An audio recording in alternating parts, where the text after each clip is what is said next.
para se të jepej vendimi i gjykatës kushtetuese, kam patur dy këndvështrime, raport së pari me dy forcat e mëdha. Për mendimin tim, dy forcat e mëdha nuk duhet të kishin nisur fushatën, sepse ajo do të kishte paragjykuar vendimin e gjykatës kushtetuese, sepse në fundit është një lloj presioni, në momentin që dy partitë e mëdha ishin në fushat dhe gjykata duhet merrte një vendim, askush nuk e dinte çfarë vendimi do ishte.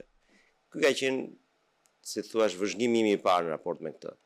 Vëzhgimi i dytë ka qenë për gjykatën kushtetuese. E kam parë si një çështje shumë të rëndësishme, jo për fatin e Erion Veliajt, që në fundit është një politikan, është një individ që e ka betejën me drejtsinë shqiptare, por është e shkputur. E kam parë si një çështje shumë të rëndësishme për demokracinë shqiptare, për raportin mes pushtetit qendror dhe pushtetit lokal.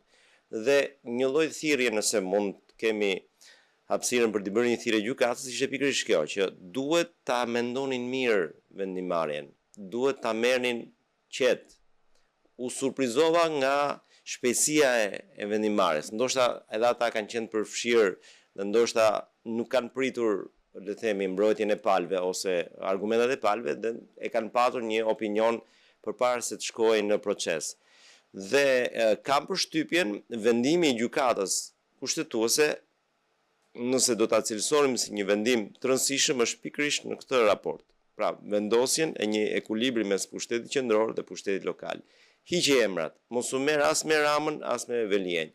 Por ajo çfarë po ndodh sot në Shqipëri dhe duhet ta them, është një paradoks që ka të bëjë me mënyrën se si ne duhet ta shohim politikën, jo me mënyrën se si është politika.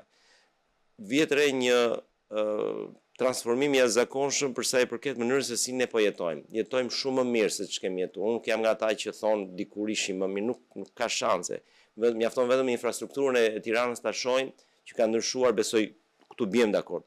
Ka ndryshuar plotësisht. Mirëqenia është rritur, por në raport me drejtat politike, unë shoh që kemi bërë hapa pas. Pse e shoh këtë? Për shembull, vetë politikani më i rëndësishëm që ka Shqipëria në këto 32 vite, që është Edi Rama, është produkt i pushtetit lokal. Pra ka dalë nga pushteti lokal. Por ndërkohë sot shohim që pushteti lokal nuk ka më asnjë peshë, nuk ka më asnjë vlerë. Kryeministri i thret, ata arrin e dëgjojnë dhe është pothuajse inekzistent. Ja, kjo pikpamje unë e shoh hapas. Pra, politikisht Shqipëria nuk po bën hapa para në raport me demokracinë. Të njëjtën gjë shohim edhe në politikë. Kemi një mazhorancë me 83 veta, po është të gjithë e dim që është një mazhorancë me një person. Dhe 82 deputet që teorikisht duhet ta kontrollonin kryeministrin, jo t'i bënin presion, po ta kontrollonin në mënyrën se si po qeveris, janë praktikisht në urdhrat e kryeministrit. Dhe këtë unë e konsideroj një paradoks. Pra, në vend që mirëqenia që ka shoqëria shqiptare duhet të ishte shoqëruar dhe me një rritje të drejtave politike, me një rritje të vetë ndërgjegjësimit të politikanëve, dhe këtu nuk po bëj fajtor vetëm Ramën apo Berishën, po e shoh si gjithë klasë politike. Unë nuk arrit ta kuptoj që një deputet të mos shprehet për një çështje të rëndësishme që ka vendi. Për shembull, keni dëgjuar ndonjë deputet Partisë Socialiste të shprehet për vendimin e gjykatës kushtetuese? Jo të mbrojë Ramën apo Veliajn, po të shprehet, ka rëndësi ky vendim në raport me raportin mazhorancë dhe pushtet lokal? Askush nuk e di opinionin e tyre. Janë 82 deputet që nuk i dim ç'a mendojnë. Dhe kjo është për mua është një hapas.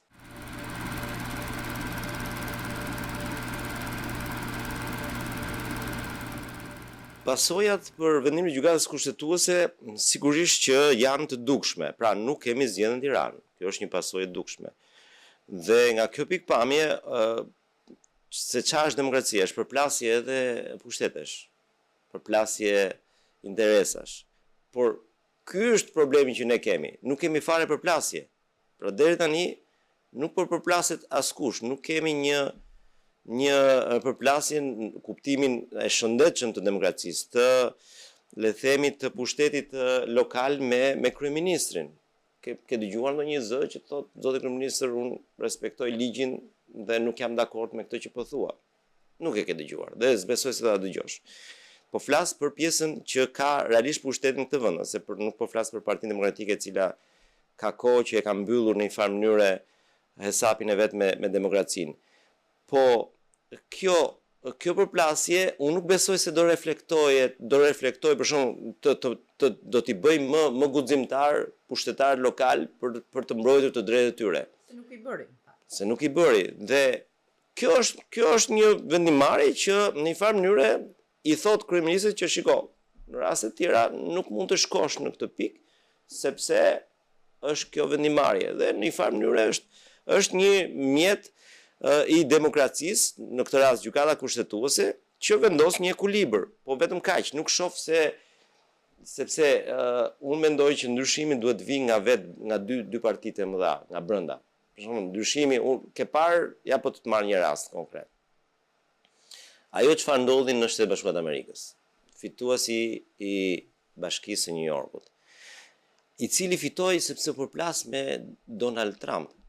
Pra u përplas me kreun nëse të ta quajmë kreun e mazhorancës në Shtetet Bashkuara të Amerikës. Nuk fitoi se premtoi që do ta bëj autobusin falas apo gjatë sa natyre. Vim në kontekstin shqiptar. Çfarë vuri Partia Demokratike kandidat? Vuri një humorist që nuk ka teza politike fare. Pra, kandidati i opozitës për Bashkinë e Tiranës duhet ishte rivali i Edi Ramës. Mori me shaka garen, domethënë. Jo, unë mendoj që nuk e ka konceptin fare të politikës. Ndoshta për shkak të problemit që ka Berisha për dominuar partinë, këto nuk më interesojnë. Po shoh produktin. Ti s'mund të vish në një garë, që është gara jote më e rëndësishme politike, pas zgjedhjeve të përgjithshme, dhe të futesh me një humorist. Por duhet të futesh me një njerëz që ka teza politike. Ndoshta edhe këto që ne po diskutojmë. Ore, çfarë mendimi ke për raportin pushtet qendror pushtet lokal? Nga kjo pikpamje them që kjo dobësi e madhe që ka opozita ka bërë që edhe nga krau tjetër problemet e demokracisë të mos diskutohen fare.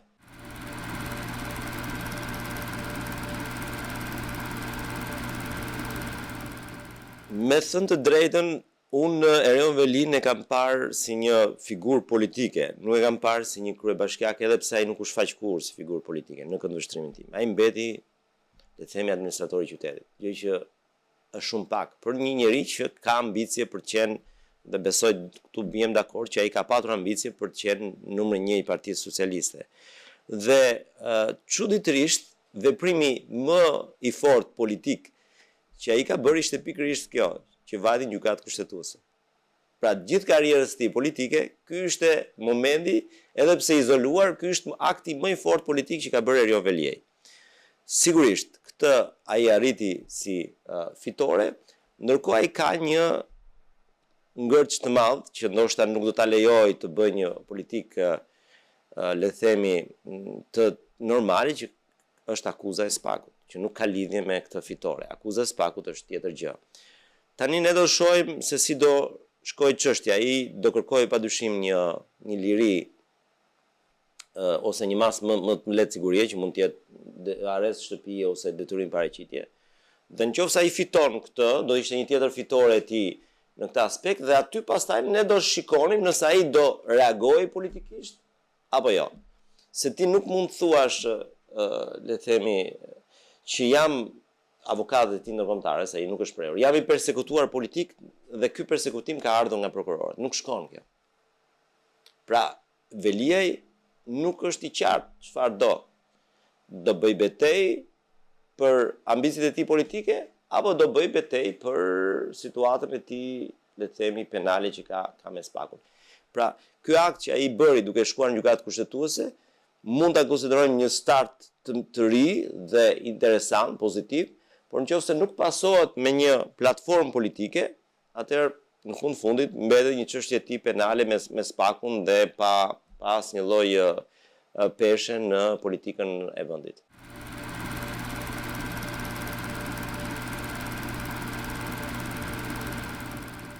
E para punës ne duhet bëjmë një analizë se çfarë nuk funksionon sot. Më pëlqeu për shembull prokurori i përgjithshëm kur bëri diskutimin për kodin e ri penal, tha një gjë shumë të rëndësishme. Ore, çfarë nuk shkon te kodi i vjetër? Se do të shohësh problematikën që ka kodi i vjetër që të shkosh te kodi i ri. Ndërkohë, të gjitha bashkëpunimet që kemi me ndërkombëtarët flasin se kodi i vjetër është shumë i mirë. Atëherë pse do ta prekësh? Kthehemi këtu te politika. Sot ajo që ka problem, le të themi, politika shqiptare është mungesa e ndarjes pushteteve dhe kontrollit të pushteteve. Ajo që quhet check and balance sepse ai është thelbi i demokracisë. Ne kemi një parlament që nuk e bën dot këtë. Tani ti duhet të rregullosh parlamentin. Nuk mund të shkosh te diçka tjetër pas zgjidhur këtë punë. Dhe unë nuk mendoj që vendosja e Senatit e rregullon parlamentin. Për shembull, një nga momentet më të forta që e ka bërë kryeministri shumë të fortë dhe pa u futur tek emri, se edhe Berisha ka pas të njëjtin pushtet. Madje kryeministri shqiptar për mendimin tim është më i pushtetshëm se sa kryeministri italian. Sepse kryeministri italian ka ato që quhen leva. Për shembull, Senati mund të ta rrëzojë në Itali. Por duke mbetur tek reforma kushtetuese, unë konstatoj dy momente, pse të dy partitë janë në një linjë. E para, propozimi për uljen e numrit deputetëve erdhi fillimisht nga Rama. Dhe pastaj propozimi për Senatin erdhi dhe nga Berisha. Pra janë të dy palët që shkojnë në ndryshimet kushtetuese. Por Berisha na tregoi edhe një gjë tjetër. Tha, nuk jemi për Senat, na dhathi profilin e Senatit, se këta janë interesant, nuk është se e hedhin tezën dhe hajta diskutojmë, po këta ta japin dhe produktin e gatshëm dhe pastaj merre ashtu siç është. Nuk jemi për Senat fort, tha. Dhe ku është dallimi? Senati fort është ajo që punë të përmenda në Itali. Dhe Senati aty realisht e ka rrëzuar qeverinë disa herë gjatë demokracisë italiane. Jemi për Senat të butë, siç është Franca. Dhe çfarë nuk kupton kjo? Në rast se ti je për Senat të butë, atëherë nuk mund të jesh ti kontrolluesi i parlamentit. Pra në një farë mënyrë nuk e ke atë peshën që ka Senati në Shtetet Bashkuara të Amerikës apo në Itali. Dhe këto dy hapa të çojnë te një president ekzekutiv. Pra hapi i tretë që palët me sa duket nuk kanë dalë, po do të shkojnë atje. Presidenti ekzekutiv është pak a shumë ajo që ndodh në Francë.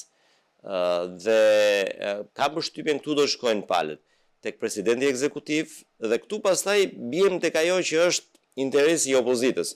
Pra opozita për shkak të një interesi të vogël fare, shumë të vogël, për të mbrojtur njerëzit e vet te ky Senati prej 20 vetësh, se ai që është parashikuar të jetë Senati, çfarë po bën? Kam përshtypjen po jep akoma më shumë pushtet mazhorancës socialiste. Dhe kjo është ajo që nuk shkon me opozitën. Për shembull, sot Edi Rama, nëse do kishim një proporcional kombëtar, do kishte vetëm 74 deputet. Se aq vota ka marrë. Po për shkak të sistemit që është dhe fal marrëveshjes që ka bërë me Partinë Demokratike, ka 83. Sigurisht PD do kishte 2 deputet më pak, por partitë e reja do kishin shumë deputet. Pra, i vetmi shërbim që mund t'i bëj Partia Demokratike demokracisë është të hap ligjin zgjedhor. Nuk mund ta mbyll. Po ajo nuk e hap ligjin zgjedhor qëllimisht sepse i bie pesha vet dhe hapet loja, por Partia Socialiste është partia e parë në vend, që nga viti 92 ti e di më mirë se unë, që nga mos gaboj vjeshta vitit 92, 4-5 muaj ka qenë Partia Demokratike partia e parë.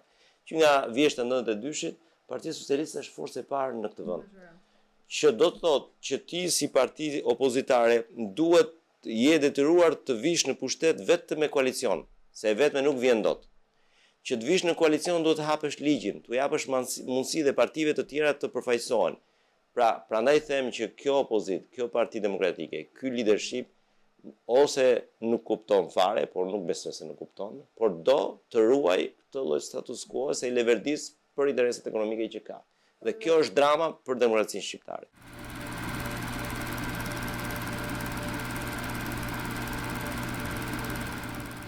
Mund të jenë disa njerëz, nuk është vetëm një individ. Unë nuk besoj se është vetëm një fati i Berishës. Mund të jetë një enturazh i vogël që, për shembull, unë nuk e kuptoj se si drejtuesi i reformës zgjedhore në Partinë Demokratike Ert Bylikbashi bën të njëjtin ligj që ka treguar që është i dështuar për opozitën.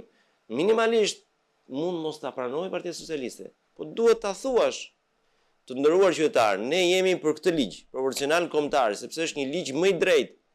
Edhe me koston që të humbasim mandate, por ama do kemi një shoqëri politike, atë që unë thash, që politika jonë po vjen e po të kurret, më vibrante, sepse do futen njerëz të rinë në lojë, dhe kjo intereson opozitës. Prandaj them nuk është thjesht vetëm çështja e Berishës.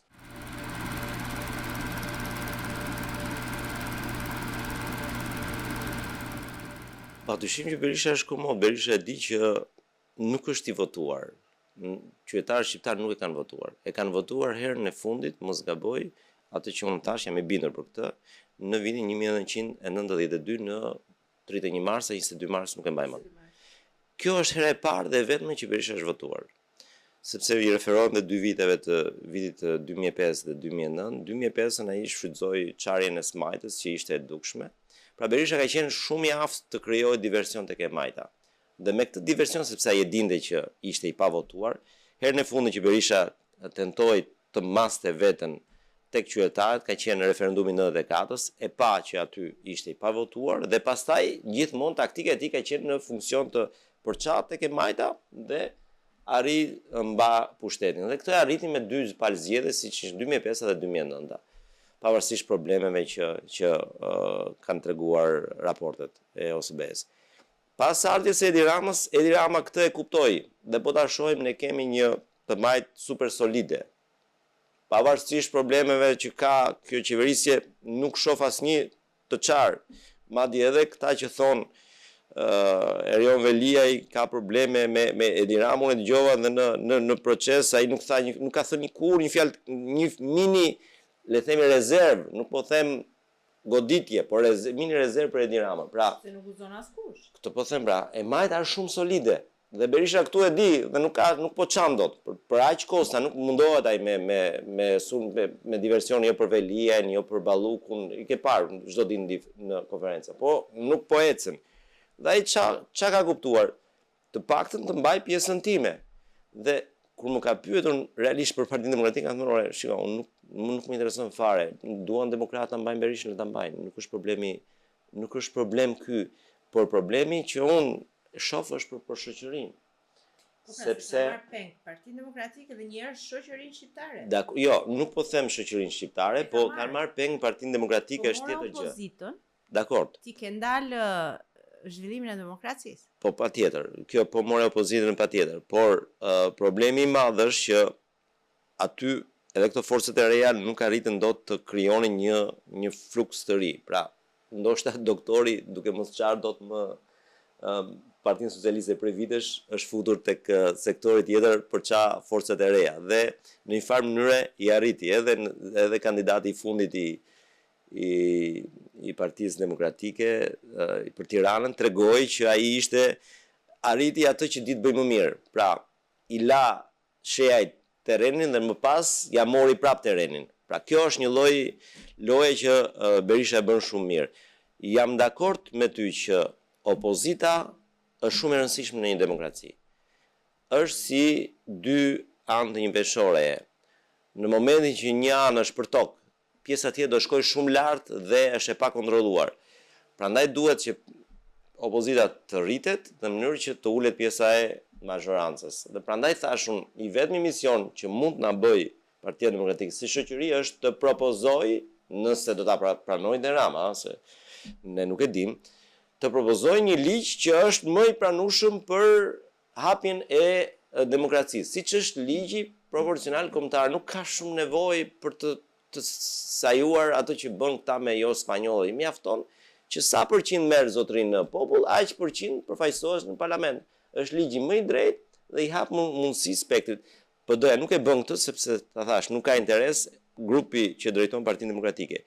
Aty nuk ka asnjë sinjal për të parë një lider të ri, ashtu siç nuk ka asnjë sinjal për të parë një lider të ri në Partinë Socialiste. Ke parë ndonjë deputet të Partisë Socialiste të tregojë ambicie? Po s'kan arsye ata. Dakor, e kuptoj. Po politika, të lutem, politika është ambicie. Pra është ambicie për të qenë një për shembull do jem shumë i lumtur të dëgjoj një ditë një deputet Partisë Socialiste që thot një frazë të thjeshtë. Unë këtë reformë e bëj më mirë se Rama. Kaq. Jo për të shpallur luftë ndaj Ramës, po të thot këtë gjë e bëjmë më mirë se Rama. Se kështu shfaqet ambicia. Kurse kjo e PD-s pastaj është, imagjino për shembull, po të bëjmë krahasim me Partinë Demokratike në Amerikë, imagjinoni ju që në Shtetet Bashkuara të Amerikës të dalë Bill Clintoni dhe të vërë kandidaturën për zgjedhjet e vitit 2020 kur i kanë ata. 2028. Është e njëjta histori me PD-n. Si mundet që PD-ja të shkojë prapë me Berishën kandidat për kryeministër?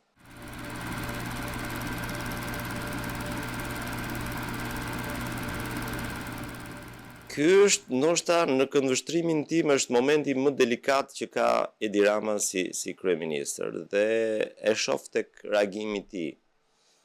Zakonisht ai ka kaluar disa momente të vështira, por kam përshtypjen ky është një moment shumë i vështirë për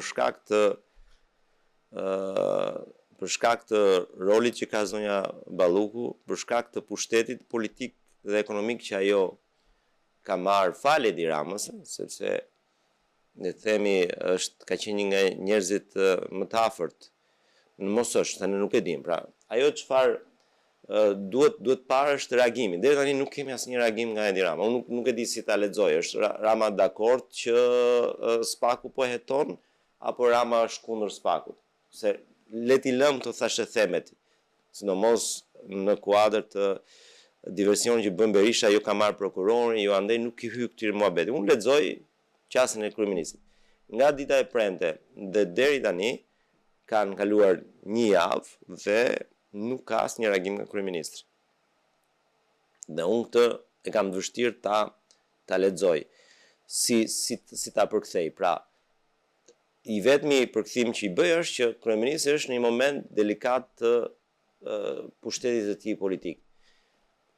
Pati një mbledhje partie para dy ditësh në selinë e Partisë Socialiste u komentua që sepse aty ishin edhe sekretari i përgjithshëm, nuk ishin vetëm deputetët e Tiranës, ishte edhe sekretari i përgjithshëm i PS-s, ishte edhe kryetari i parlamentit. Pra kupola e Partisë Socialiste u komentua që mund kishte një diskutim.